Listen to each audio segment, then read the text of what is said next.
Fala galera, beleza? Professor Ítalo Colares, professor de Sociologia, e a gente vai com uma questão aí sobre um grande autor da Sociologia contemporânea, na verdade das ciências humanas da Idade Contemporânea, né, que é o grande Michel Foucault, esse pensador que é influente nas análises sociais, filosóficas, antropológicas do período contemporâneo. E ele sempre está aparecendo aí no Enem nos últimos anos, né? Então vamos para a questão, presta atenção no texto. O leproso é visto dentro de uma prática de rejeição, do exílio cerca.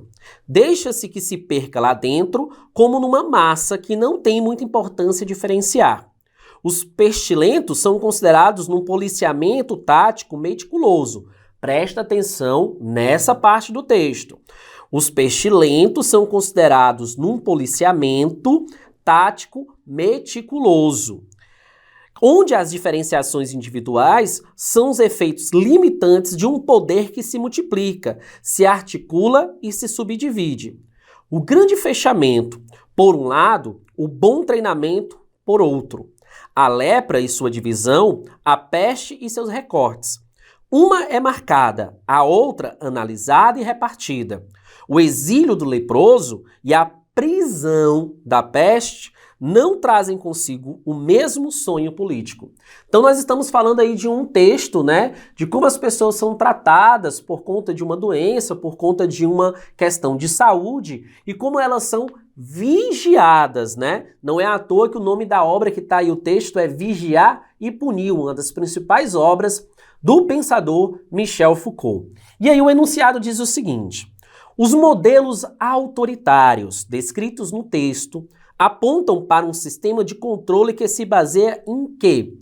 Gente, toda vez que a gente pegar o texto do Foucault, o pensamento do Foucault, duas coisinhas têm que estar na nossa cabecinha.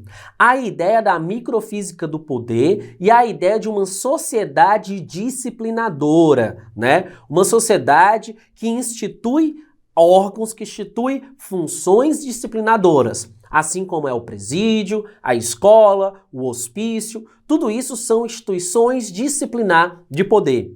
Por isso que o texto fala sobre a questão da prisão, sobre a questão do exílio, sobre a questão do local onde o leproso fica, né? Então tudo isso faz parte de uma sociedade disciplinar. Se eu falo sociedade disciplinar, a alternativa A nos chama logo a atenção. Formação da sociedade disciplinar.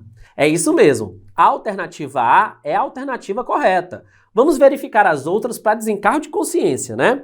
Alternativa B. Flexibilização do regramento social. Perceba aí que o texto está falando, na verdade, sobre um processo de controle, né? Quando ele fala aí, ó, por exemplo, num policiamento tático meticuloso. Então ele não está falando de uma flexibilização de um regramento social, pelo contrário, está vendo aí um processo de fechamento de uma sociedade disciplinar.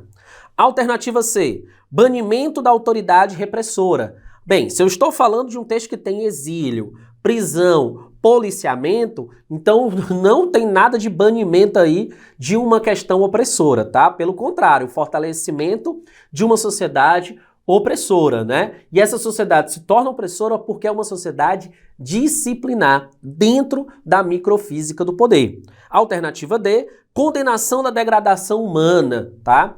Bem, gente, a gente tem que entender que as questões de saúde não é um processo de degradação humana, mas sim uma questão de saúde humana, né? Uma questão aí que tem que ser pensada dentro de uma área política e da área da saúde, né? Então não é uma questão necessariamente moral, mas uma questão política.